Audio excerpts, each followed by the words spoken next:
waa digniin uu soo saaray Dr. Adeeb Rizvi oo ah dhakhtarka ku caanbaxay bedelaada keliyaha ee dunida aadka looga yaqaano. Dr. Adeeb Rizvi ayaa uga digay ummadda islaamka in muddada lagu jiro bisha Ramadaan ay caadaystaan inay cabbaan cabitaanada Pepsida, kookaha iyo Faantada oo qabow.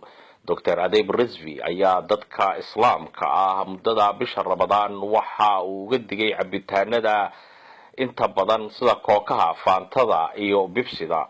Dr. Adeeb Rizvi ayaa dadka ku booriyay inay cabbaan inta badan cabitaan aanan qaboobeyn ama aan talaajada laga soo saarin. Dr. Adeeb Rizvi ayaa sheegay in cabitaanka Pepsida, kookaha, Faantada ama kuwa kale oo la cabo bisha Ramadaan marka la afuranayo oo qofka oo muddo soo soomanaa maalintii oo dhan ay burbur halis ku keeni karto keliyihiisa, sababi kartana in keliya kale loo raadiyo.